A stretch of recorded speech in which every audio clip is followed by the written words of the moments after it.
வணக்கம். நம்ம normally Bru coffee கொடுப்போமா, 10 காசு கடை. அந்த அண்ணன் எனக்கு பிரியாணிலாம் கொடுத்தாரு. அண்ணன் ரொம்ப நன்றி. இன்னைக்கு ஒரு குரூப்பை பார்த்தேன். சின்ன பிள்ளைங்க தறிக்காலேருந்து இப்போ காலேஜ் படிக்கிற வரைக்கும் எல்லாம் ஃபேமிலி ஃப்ரெண்ட். அவங்க ரொம்ப பழக்கம் தெரியும். அந்த பிள்ளைங்களாம் என் பிள்ளைங்க வயசில் தான் வளர்ந்துச்சிங்க. இப்போல்லாம் காலேஜ் போகிறாங்க. அப்போ இன்றைக்கி பையன் வந்து ரொம்ப கம்ப்ளைண்ட் பண்ணிட்டு இருந்தான். அம்மா வந்து விட மாட்டாங்க. அவர் MMUவில் படிக்கிறாரு. ராத்திரியான விட மாட்டாங்க அப்படி இப்படின்னு. அப்புறம் அவங்க மக வந்து அவங்களும் விட மாட்டாங்க, அது வெளியும் போகாதுனாங்க. அப்புறமேட்டு அவர் சொல்லியிருக்கும் போது சும்மா போகக்கூடாது, ரொம்ப கூட்டம்லாம் எதுக்கு அங்கே போய் உட்காந்து, இது அது நியாயம்தான். ஏன்னா இப்போ தான் ராத்திரி சும்மா போய் ஒரு 10-12 மணிக்கு உட்காந்துருந்தா அதில் யாராவது ஒரு ஆள் நம்மளுக்கு தெரியாத தப்பு பண்ணிட்டு இருப்பாங்க. போலீஸ் தேடுற அளவுக்கு அவனை பிடிக்க போய் நம்ம தேவையில்லாமல் யாராலும் கேஸ் இருக்குதானே அவங்களுக்கு. அதுதான் பையன். அப்பயும் நான் அவங்கள்ட்டையும் சொன்னேன், நம்ம வந்து பிள்ளைங்களை வந்து பொத்தி வளர்க்குறதுக்கே ஒரு செர்டன் வயசு வந்தால் அவங்களை ஃப்ரீடமாக நம்ம விட்டுருணும்.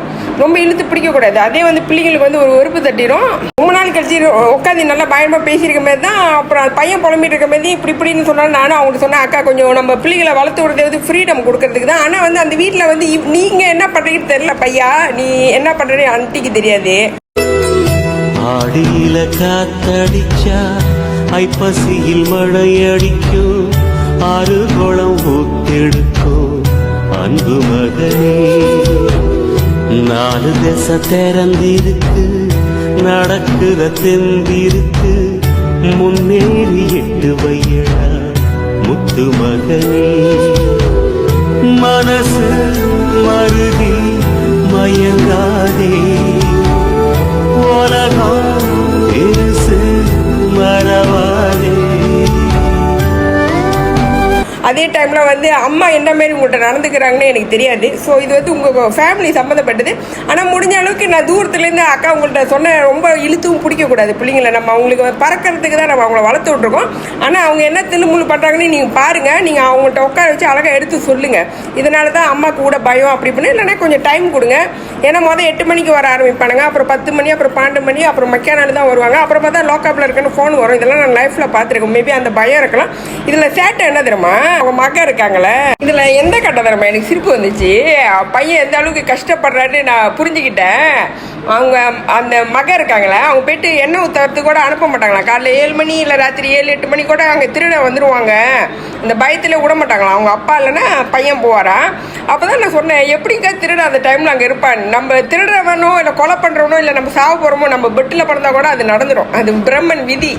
நம்ம படுத்த வாக்கிலே சாவுறோமோ, திருட வந்து நம்ம அங்கே குத்தி தான் நம்மளுக்கு இதுதான் நடக்கணும்னு நம்ம விதி எழுதிருச்சுன்னா அந்த யூனிவர்ஸ் வந்து நம்ம எவ்வளோ மறைஞ்சாலும் அது நம்மளை சும்மா விடாது. அதான் அவங்கள்ட்ட சொன்னேன், நம்ம சாகணுமோ இல்லை கொலை பண்ணணுமோ இல்லை திருடுறானோ அவன் நீங்கள் பெட்டில் படுத்திருந்தா கூட அவனுக்கு வரலாம். நம்ம விதியை பொறுத்து இருக்குது. அதனால் ரொம்ப இழுத்து பிடிக்காதீங்க. நீங்கள் ஏன் வந்து இவ்வளோ கண்ட்ரோலாக இருக்கீங்க பிள்ளைங்கள்ட்ட எடுத்து சொல்லுங்கள். அதே நேரத்தில் பசங்களும் நீங்கள் வந்து கரெக்டாக பிளான் பண்ணி போங்க. அந்த பயம் இருக்கலாம், மேபி அதை பொத்தி வளர்க்குறதுனால அந்த பயம் இருக்கலாம். ஃப்ரீடமும் இருக்கணும், சேஃப்டியும் இருக்கணும். அதை பார்த்து பிளான் பண்ணுங்கள். நான் வந்து 17 வயசுலேருந்து நான் வந்து காடி லைசன்ஸ் எடுத்தேன். அந்த கற்றுக் கொடுக்குற ஆள் நான் அந்த பேச்சு பேசினேன் தெரியுமா. நான் என்ன தெரியுமா, காடி லைசன்ஸ் எடுத்து ஒன்றை தான் சாவடிக்கணும்னு ஒரு வைராக்கியத்தோடு எடுத்தேன். இன்னைய வரைக்கும் ஏதோ கடவுள் பிடித்தில் நல்லா ஓட்டிகிட்டு இருக்கேன். அந்த சவாலை வச்சு தான் வந்து நான் அந்த அளவுக்கு ஒரு சேலஞ்சோடு வந்து இது பண்ணிக்கிட்டு இருக்கேன். ஸோ இந்த கதையை வரைக்கும் வச்சு பார்த்தா நம்ம நார்மலி கோசேப் தான் பேசுவோம். யாருக்கும் நம்ம ஜட்ஜ்மெண்ட் கொடுக்க முடியாது. அது அவங்க பர்சனல், அந்த குடும்பத்தை சம்மந்தப்பட்டது. ஆனால் சம்டைம் வந்து நீங்கள் அவங்கக்கிட்ட வந்து எதிர்பார்ப்பு வைக்க மீதி நியாயமான எதிர்பார்ப்பான்னு நீங்கள் பாருங்கள். அதே பசங்களாம் சம்டைம் அம்மா அப்பா தப்பு பண்ணால் நீங்கள் எடுத்து சொல்லலாம். இந்த வயசு கோளாறால் அழுத்தி பேசிடாதீங்க. அவங்க உயிரை கொடுத்து உங்களை பார்த்துருப்பாங்க. சின்ன வயசுலேருந்து பார்த்துட்டு இருக்காங்க. பயங்கரமாக உங்களை பொத்தி வளர்த்துட்டு இருக்காங்க. அதனால் மேபி அந்த பாசமாக கூட இருக்கலாம். அதே பாசத்தில் வந்து பிள்ளைங்கள ஆசையை வந்து மண் தோண்டி புதைச்சிடாதீங்க. அவங்களுக்காக பிறந்திருக்காங்க. கண்ட்ரோலோட பறக்க விடுங்க. ஏன்னா அவங்கள வந்து நம்ம பறக்க தான் விடுறோம். இன்னொன்று சில பேர் பற்றிங்க இருக்காங்க. என் பிள்ளைங்களுக்குலாம் வந்து SPM முடிச்சோடனே தான் நாங்கள் ஃபோனே வாங்கி கொடுப்போம். அது வரைக்கும் என் ஃபோனு அப்புறம் அத்தைப்படி ஃபோனு அதுதான் பாய்க்குங்க. அந்த அளவு வரைக்கும் தான் வச்சுருந்தோம். SPM முடித்தோன்னா வேணா காலேஜ்லாம் போகணும்ல, அதுக்காக அவங்க ஃபோன் வாங்கி கொடுப்போம். வாங்கி கொடுத்து இத்தனை வருஷம் அது இது வரைக்கும் அவங்க ஃபோனை வாங்கி நான் செக் பண்ணதெல்லாம் கிடையாது. அது எனக்கு என்ன கேட்டால் ரொம்ப அசிங்கனுவேன். இந்த விஷயத்தில் என் குடும்பத்தை வச்சு கம்பேர் பண்ணால் இதுங்க வந்து SPM முடிச்சோடனே தான் நாங்கள் அதுங்களுக்கு அதை வாங்கி கொடுப்போம். வாங்கி கொடுத்தன வந்து அந்த மேனேஜ் பண்ணுற வயசு அவங்களுக்கு வந்துருச்சு, பறக்கிற வயசு வந்துருச்சு. அதுக்கு மேலே அவங்க டைரியை நம்ம பிடிங்கி திறந்து பார்த்தா எவ்வளோ அசிங்கமாக இருக்கும். அந்த ஃபோனும் அந்த மாதிரி தான் நினைக்கிறேன். நம்ம ஜாதகத்தில் அதில் வச்சு நம்ம பார்த்துலாம் நம்ம என்ன மாதிரி கேரக்டர். இது வரைக்கும் நாங்கள் வாங்கி ஒரு ஆள் ஃபோன் கூட நான் செக் பண்ணதில்லை. அதுக்குன்னு வந்து 6ஆப்பு படிக்கிற பிள்ளைங்க 4ஆப்பு படிக்கிற பிள்ளைங்களுக்கு ஃபோனை வாங்கி கொடுத்துட்டு ஒத்தையமாக வீட்டில் இருக்கவங்க அந்த ஃபோனை நம்பி கொடுக்குறீங்கன்னா நீங்கள் கண்டிப்பாக செக் பண்ணி தான் ஆகணும். அந்த வயசு, சயின்ஸு, எந்த சிச்சுவேஷன், அதான் இது ஒன்று வந்து அவங்க பர்சனல் அந்த குடும்பத்தை சம்மந்தப்பட்டது தெரியுமா. நீ வாழ்ந்து வளர்ந்த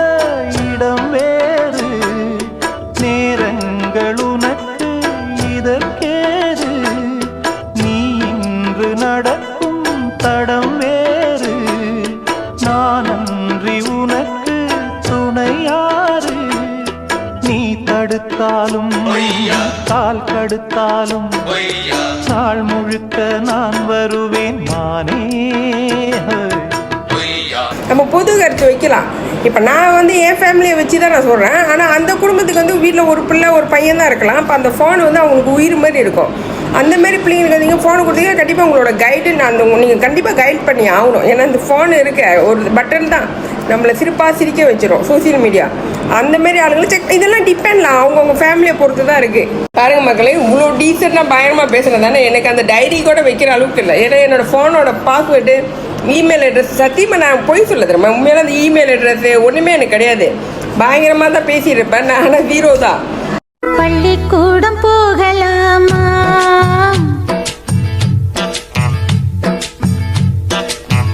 அதுக்கு புத்தகத்தை வாங்கலாமா,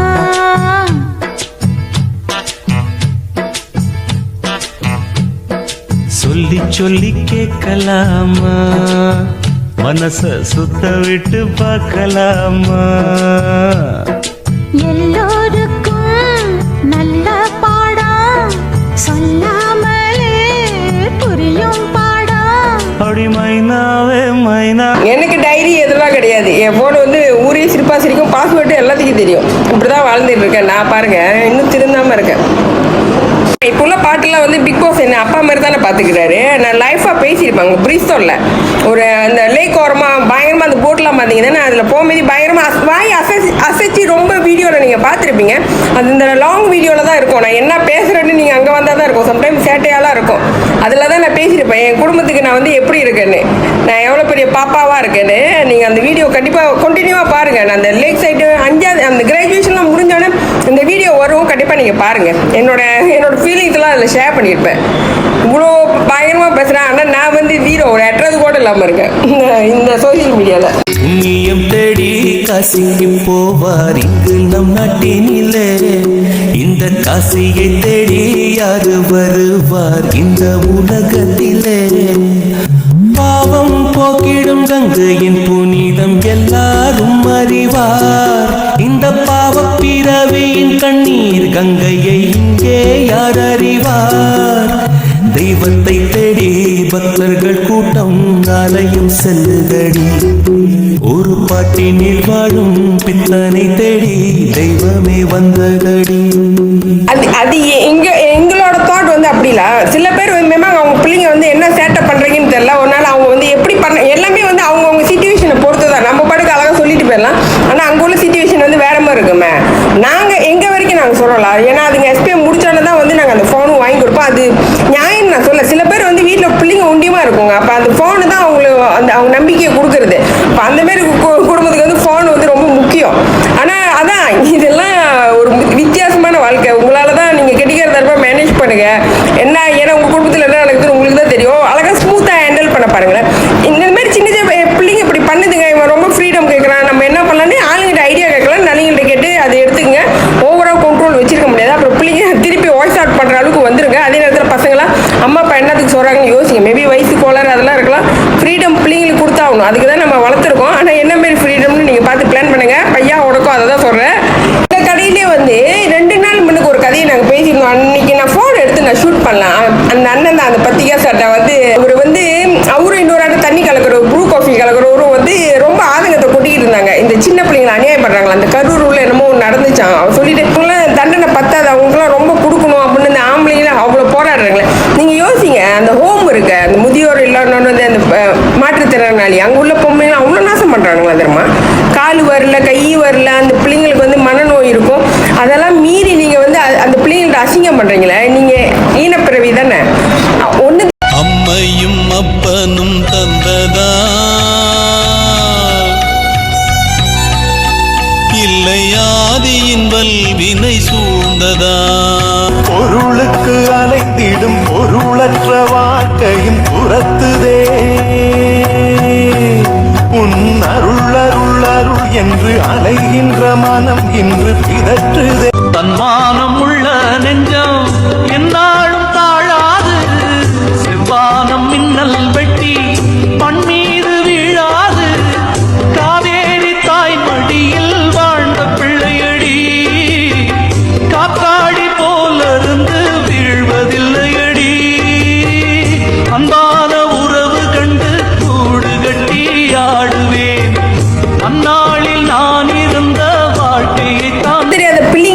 நீங்கள் விளாட்றீங்களே ஈனப்பிறவியோட மோசம் தானே, தயவுசெய்து அதை பண்ணாதீங்க. ஏன்னா ஆம்பளாலே வந்து அன்றைக்கி அப்படி ஆதங்கத்தை கொட்டிகிட்டு இருந்தாங்க, ரொம்ப மோசமாக நடக்குது, அவங்களுக்கு கொடுக்குற தண்டனை பத்தாதுன்னு. அது நான் ஃபோனில் தான் எடுத்து இன்டர்வியூ பண்ணிக்கிறேன், கொஞ்சம் ரொம்ப பேர் பயப்படுறாங்க ஃபோனில் கொடுக்க. ஆனால் இது கண்டிப்பாக செஞ்சாகணும். நான் ஒவ்வொரு ரீப்பு பேசும்போது அவனுக்கு ஈனப்பிறவி தான் தெரியுமா, தயவுசெய்து மாறுங்க மக்களே.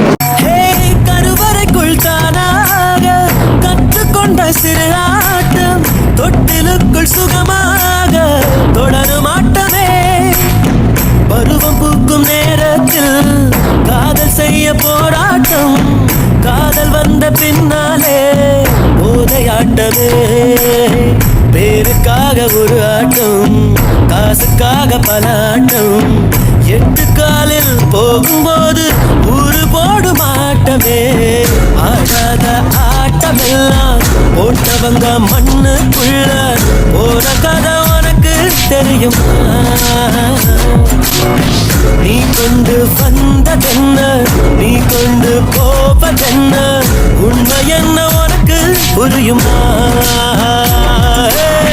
வாழ்க்கை இங்க யாருக்கும் சொந்தமில்லையே, வந்தவனும் வருபவனும் நிலைப்பதில்லையே. நீ நான்